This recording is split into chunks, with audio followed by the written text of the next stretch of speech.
Hi, well it's Monday morning and I'm about to sort my tackle out. I've got a really busy week ahead of me and lots going on, so I thought I'd do this week's vlog just as I was sorting things out. I'm actually going to the Ouse this week, at the end of the week, for the Census Challenge final. It's a fantastic competition and I can't wait for it.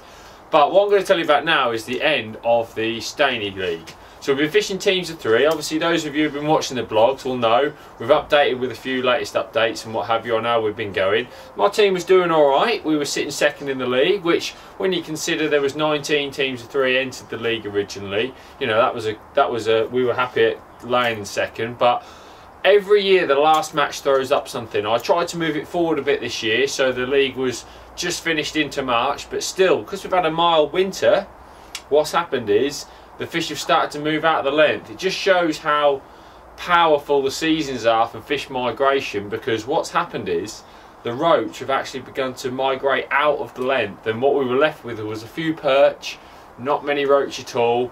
Up at the top end there was a few roach, so if you drew at the top end, or all your team drew at the top end, you had a chance of catching a relatively good weight, and if your team drew at the bottom end, you were probably going to be in trouble. We were concerned. I actually drew 165. I had teammate Matt Godfrey on 164 and Tom Scully was on 176, which means we were all in the bottom sort of 20 pegs, and I was really concerned about it, because I thought, oh dear, you know, if we catch as little as £10 between us, we were only £8 clear of the team in third and £8.5 clear of the team in fourth, so anything could happen. When we started off, caught a few perch, me and Matt both caught a few perch by our net.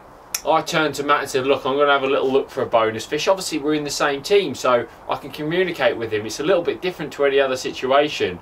So I went and had a quick look for about 15 minutes, trying to look for a better fish like a skimmer or a big perch or something like that, which would hopefully push us on. Matt continued catching a few perch and it didn't happen. It didn't go under, and all of a sudden we were concerned because it was looking like we weren't going to catch anything on our main lines.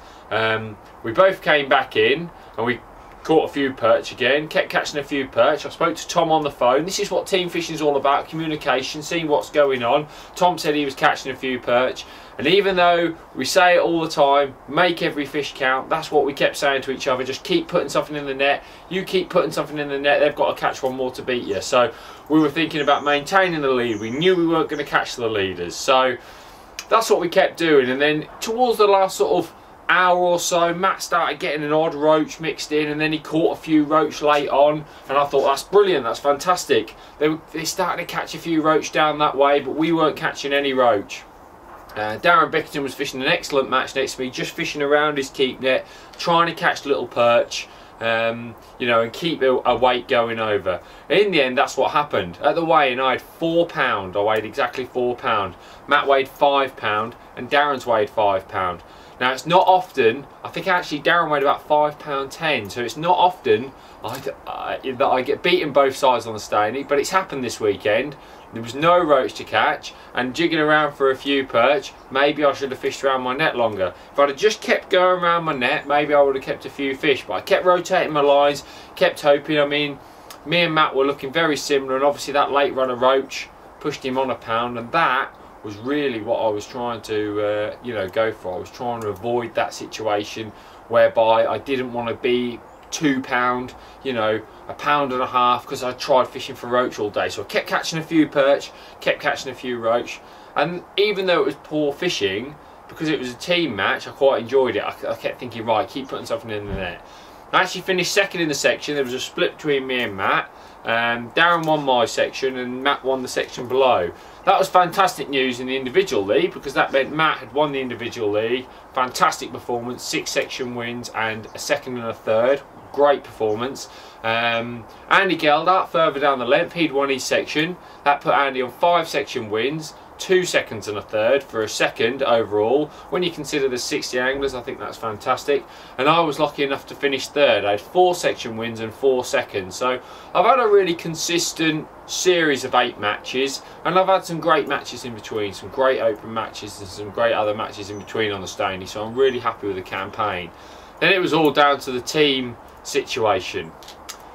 Unbelievably tight for second and third spot. First spot, let's talk about first spot first of all. Andy Geldart, James Dent, Dave Brooks fished a fantastic league. Andy and Dave were first and third in the match yesterday. Both drew up the end where there was a few roach, made absolutely no mistakes, and they just extended their lead. They finished on £276. That's 3-man teams over 8 matches on a canal. £276. That's a fantastic weight. Fantastic fishing in anybody's books. So you know, congratulations to them. Absolutely thoroughly deserved winners, and all good friends of mine, so I was really happy to see those guys win. And you know, and let's see if they can do it again next year. Obviously consistency is the name of the game. So the battle for second, me, Matt and Tom had 2.13, so we ended with £12 exactly. £12, and we had an £8.5 lead. That meant we were £20 and say 8 or 9 ounces ahead. I think £20 and 8 ounces ahead, so the other teams behind had to catch that. One of the teams hadn't managed it. They'd had a couple of poor results, but the team in fourth, that's the team of Rob Wright, Steve Barraclough and Frankie, they had a brilliant draw. They'd had the N3 pegs in the match, so 234, 233, 232, all next to each other, all where there was a few roach, but the wind was difficult, so it was going to keep the weights down. And they actually finished with £20 and 1 ounce, which meant that in the final league we managed to beat them by 7 ounces.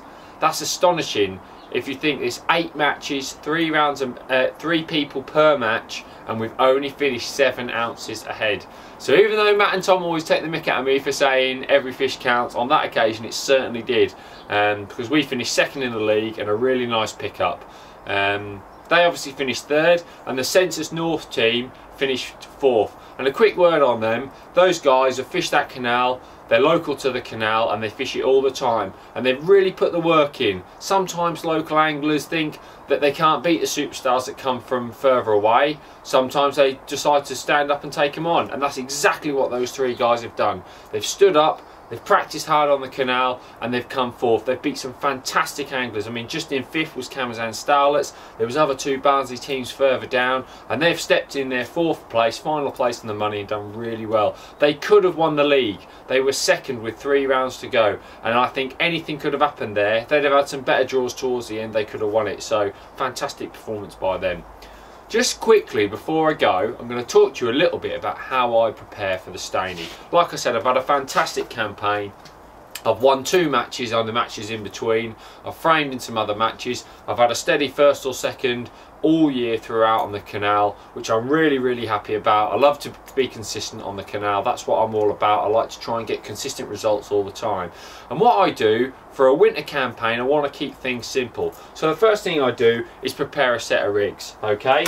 So I don't know how well you're going to be able to see this, but I'm just going to hold this up for you here. It's the rig I used yesterday, so I'm going to just take the float off. As you can see, what I've done there is I've got a set of rigs, all the PT Series 6s, from 0.4 to 1.5 grams. Now that is going to cover me for every single situation of bloodworm fishing on the Steynie, okay? You can fish with big pencil floats. Sometimes I set a big pencil float up. If you want to keep it really simple, 0.4 to 1.5 grams, you'll be able to fish bloodworm on every single situation on the Steynie. Like I've showed you in the making a rig video, I set the bulk at the same position every time I retie the rig. This is what I used yesterday, a 0.6. I also had a couple of others, but I never actually needed to use them. So the 0.6 will just be made up with the same bolt 10 inches away and a dropper at 5 inches. So when I've got those rigs set up, obviously that's the bloodworm fishing covered, but the key to success this year, and the key to what has won Dave Brooks, James Dent and Andy Geldart the league, is bonus fish or bigger fish on other baits. So you've got hemp, you've got casters, and they are the key baits for catching bigger weights of fish. So what we've got is, I always do another set of rigs. I'm just going to show you a couple here. I've got the PB into 2s, which again, if you go on the floats video, you see those floats there. PB into 2 with a nice body and a bulk. That's for fishing with casters. 0.3 up to 2 grams, because obviously if it's towing, you might need something a bit bigger. And actually, I know this sounds a bit strange, but I tend to set up 0.3s, 0.4s, 0.6s and a 0.8, so I've got a little bit of variety there. And then I don't worry about 1 gram and 1.5 grams. I set up 2.5 grams. If it's flowing, I'm going to need some big floats. So with those floats, I don't make up many, I make up 2 of each. They're in a nice little tray, just then I've got them all winter if I want to fish casters. Personally, I don't tend to fish casters that much. Maybe that's cost me on 1 or 2 occasions this year, but I've still managed some consistent results. So for me, maybe I felt I'd have blown out with casters more times than I'd have done well. As for hemp, I like fishing with hemp. It's really coming to its own this year. It's not something that's ever played a part in my canal fishing, really at all, especially on the Staney. But this year, I've really had to do it, and I've really had to go and understand it, and that's what I've tried to do. I've actually won a match on hemp this year. I've also won my section a couple of times, catching a few fish on hemp in the last hour or so. And I've used the PB into ones, slimline floats. I do 0.3, 0.4 and 0.6. That's all I need for hemp fishing. 0.6 for bagging, 0.3 and 0.4 for those sort of calmer days when I want a strung out bulk, you know, and all the rigs are made on 010 power line. And that covers me for my Staney fishing. I can fish down the edge with the smallest floats. When I'm bloodworm fishing for the perch, I can fish everywhere that I like. And it's really, really simple. Like you'll see with all my fishing in all the videos, I like to keep things simple and strong and ready, and everything's right. And that's all I've done here. Everything's dead simple. I can just tie a few hooks, retie a few rigs on a Monday night, get everything ready, and I'm ready. I don't have to think about it for the rest of the week. So when you're going somewhere in winter, if you're going somewhere regularly in winter, try and get this sort of setup going.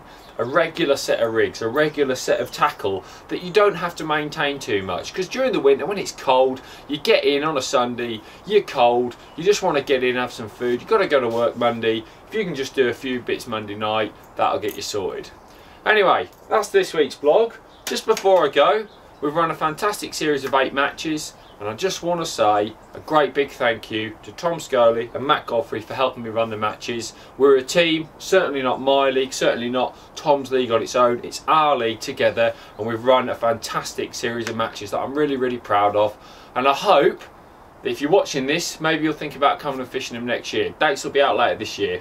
Thanks for watching.